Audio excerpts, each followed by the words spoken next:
Hello everyone, आप सभी का फिर से बहुत बहुत स्वागत है। और आज हम दो चरों के रैखिक समीकरण में प्रश्नावली 3 पढ़ने वाले हैं। तो प्रश्नावली 3 का जो पहला सवाल है उसमें दिया गया है, दर्शाइए कि निम्नलिखित समीकरण इकाई की एक अद्वितीय हल है। इसके लिए प्रश्न दिया है यहाँ पर 3x + 5y = 12 और 5x + 3y = 4। तो चलिए एक अद्वितीय हल है या नहीं इसकी जाँच करते हैं। दो चरों के रैखिक समीकरण का मानक रूप होता है ax + by = c। तो सबसे पहले हम इस मानक रूप से कंपेयर करेंगे और उसके बाद में ए बी सी का मान निकालेंगे। तो यहाँ पर 3x + 5y पहला समीकरण है, इसलिए इसका नाम समीकरण नंबर 1 देंगे।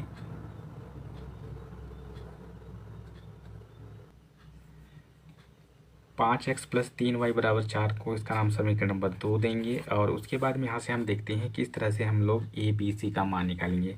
तो यहाँ पर हम देखते हैं मानक रूप से x का गुणांक ए होता है और y का गुणांक b, और बराबर के जो दाहिने साइड होता है जिसको हम अचर राशि बोलते हैं उसको हम c कहते हैं।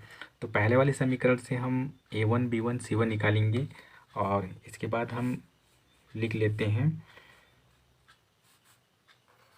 a1 का मान। तो a1 बराबर देखते हैं यहाँ से, ये समीकरण नंबर 1 है तो a1 का मान हो जाएगा 3।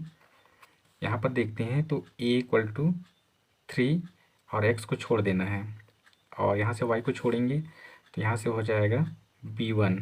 तो b1 बराबर देखते हैं यहाँ से 5 हो जा रहा है तो ये 5 लिखेंगे और बिल्कुल ऐसे ही देखेंगे तो c1 = 12। ये c1 हो गया 12। दूसरे समीकरण से हम क्या करेंगे, a2 निकालेंगे। तो a2 बराबर हो जाएगा 5 और b2 बराबर हो जाएगा 3 और c2 बराबर हो जाएगा 4। यहाँ से इस तरह से हम लोग a1 b1 c1 और a2 b2 c2 का मान निकाल सकते हैं। अब यहाँ होता है समीकरण निकाय का एक अद्वितीय हल। समीकरण निकाय का एक अद्वितीय हल, इसके लिए हम लिखते हैं a1/a2 बराबर नहीं होना चाहिए b1/b2। तो ये एक अद्वितीय हल होने का शर्त दिया हुआ है। और यहाँ पर हम देखते हैं a1 का मान और a2 का मान, b1 b2 c1 c2 का मान निकाल चुके हैं। तो इस मान को हम यहाँ पर रखेंगे। तो a1 का मान हो जाएगा 3, यहाँ पर 3 लिखेंगे। फिर बटे में a2 का मान है 5, यहाँ से देखते हैं। फिर बराबर नहीं है होना चाहिए, b1 का मान 5 और b2 का मान यहाँ पर 3 दिया है। तो अब इन दोनों को हम ध्यान से देखेंगे तो ये 3/5 है और ये 5/3 है, दोनों बराबर नहीं है।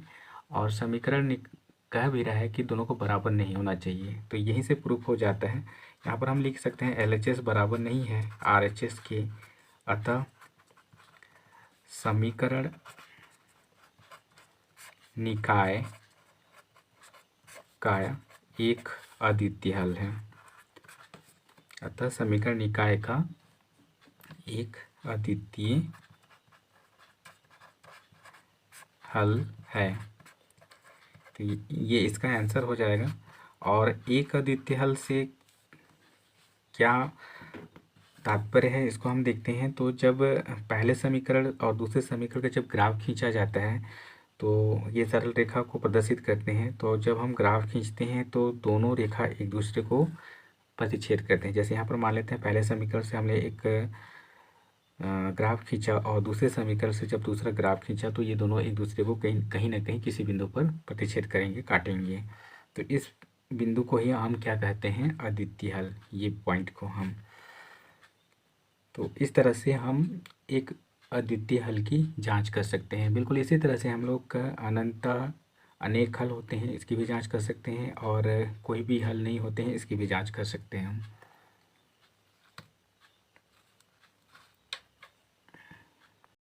क्रमांक 2 पर आते हैं। प्रश्न क्रमांक 2 में कहा गया है कि दर्शाइए कि समीकरण निकाय के अनंत अनेक हल होते हैं। तो जब हम अनंतः अनेक हल होते हैं का फॉर्मूला लिखते हैं तो A1/A2 यहाँ पर लिख देते हैं। समीकरण निकाय के अनंतता अनेक हल होते हैं। इसके लिए फार्मूला होता है A1/A2 बराबर B1/B2 बराबर C1/C2 ये होता है। तो यहाँ से देखते हैं फिर से हम A1 A2 और सब B1 B2 और C1 C2 का मान हमको निकालना पड़ेगा। तो पहले वाले समीकरण को हम फिर से समीकरण नंबर 1 नाम देंगे, दूसरे वाले समीकरण को समीकरण नंबर 2 या 2 नाम देंगे। अब यहाँ पर फिर क्या करना है, फिर से हमें A1 का मान निकालना है। तो A1 बराबर हम ध्यान से देखेंगे तो यहाँ से x के गुणांक को हम A1 कहते हैं। तो A1 का मान यहाँ से हो जाएगा 2 और ये हो जाएगा B1। y के गुणांक को हम B1 कहते हैं तो ये हो जाएगा B1 बराबर, यहाँ पर देखते हैं तो -3 है, ये -3 हो जाएगा। और C1 का मान हो जाएगा यहाँ से +5। यहाँ से फिर से देखते हैं तो ये समीकरण नंबर 2 है। तो यहाँ से हमारा मान निकलेगा A2 का मान यहाँ पर 6 हो गया। और यहाँ से निकलेगा B2 बराबर देखते हैं -9 होगा। और यहाँ से फिर निकालेंगे C2 तो C2 बराबर 15 हो जाएगा। और इसका मानक रूप होता है, उसको हम जानते हैं। मानक रूप होता है AX + BY, जैसे आप लिख देते हैं AX + BY बराबर C। तो इसे हम कंपेयर करके पता कर सकते हैं कि कौन A है और कौन B है और कौन C है। तो यहाँ से देखते हैं A = 2 और B बराबर -3 और C बराबर 5। समीकरण 1 है तो A1 B1 C1 निकलेगा और समीकरण 2 है तो A2 B2 C2 निकलेगा। तो चलिए सभी मान को रखते हैं इसके बाद इस फार्मूला पर और जांच करते हैं। A1 का मान यहाँ से देखते हैं 2 है तो 2 लिखेंगे यहाँ पर। फिर बटे में A2 का मान यहाँ पर 6 है तो 6 लिखेंगे। फिर बराबर B1 का मान -3 है तो -3 रखेंगे। और B2 का मान -9 है तो यहाँ पर -9 लिखेंगे। फिर बराबर C1 का मान यहाँ पर देखते हैं तो 5 है तो यहाँ पर 5 हो जाएगा। और C2 का मान है 15 तो यहाँ से हम 15 लिखेंगे। अब इसके बाद ध्यान रखना है, अगर अंश और हर में से कोई कटता है तो उसको हम काट करके छोटे रूप में लिख लेंगे। जैसे यहाँ पर देखते हैं तो 2 से कट जा रहा है, 2 × 6 हो जा रहा है, ये माइनस माइनस प्लस हो जाएगा। 3 × 3 3 × 3 9, ये भी कट जा रहा है। 5 × 5 5 × 15, ये भी कट जा रहे हैं। अब हम यहाँ पर आगे देखेंगे तो यहाँ पर हमें मिल रहा है 1/3 बराबर 1/3 फिर बराबर 1/3।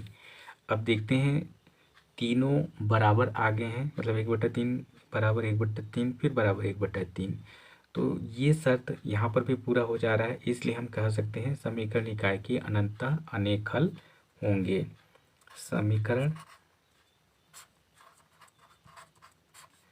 निकाय के अनंतः अनेक हल होंगे, ये हो जाएगा इसका आंसर। अब इसको